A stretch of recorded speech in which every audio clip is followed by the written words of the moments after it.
अहम खबर शामिल करेंगे। सिक्योरिटी फोर्सेस की खैबर पख्तूनख्वा में 3 मुख्तलिफ कार्रवाइयाँ सामने आई हैं। ISPR के मुताबिक इंटेलिजेंस बेस्ड कार्रवाई के दौरान 13 खवारिज को जहानुम वासिल कर दिया गया।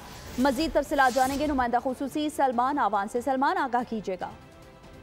जी बिल्कुल, ये कार्रवाइयाँ की गई हैं। खैबर पख्तूनख्वा में 3 मुख्तलिफ कार्रवाइयाँ की गई हैं, जिनके अंदर इन खारजी दहशतगर्दों को हलाक किया गया है, जिनकी तादाद बताई गई है कि इन 13 कार्रवाइयों में 13 खारजी दहशतगर्द मारे गए हैं।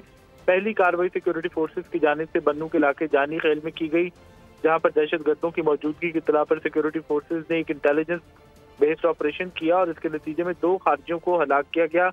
दूसरी कार्रवाई की अगर हम बात करें तो ये शुमाली वज़ीरिस्तान में थी, जिसमें 5 खारजी दहशतगर्द मारे गए जबकि 8 जख्मी हुए।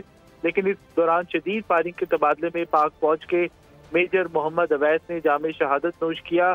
उनकी उम्र 31 बरस थी और उनका ताल्लुक जिला नारोवाल से बताया गया। और ISPR का कहना है कि उन्होंने बड़ी बेजिगरी से अपने दस्तों की क़यादत करते हुए, फ्रंट से लीड करते हुए उन्होंने दहशतगर्दों का मुकाबला किया और उस दौरान जामे शहादत नोश किया।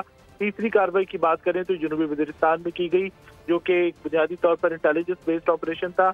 इस कार्रवाई के अंदर 6 खारजी दहशतगर्दों को हलाक किया गया, जबकि इस कार्रवाई में भी 8 खारजी दहशतगर्दों के जख्मी होने की तस्दीक की गई है। ISPR की जानिब से इन इलाकों को दहशतगर्दों, उनके सहूलतकारों, हमदर्दों से पाक करने के लिए सैनिटाइजेशन ऑपरेशन जारी है। और ISPR ने वाज़ेह किया है कि दहशतगर्दी की लानत के खात्मे तक ऐसी कार्रवाइयाँ जारी रहेंगी और हर कीमत पर वतन अज़ीज़ से दहशतगर्दी की लानत का खात्मा किया जाएगा।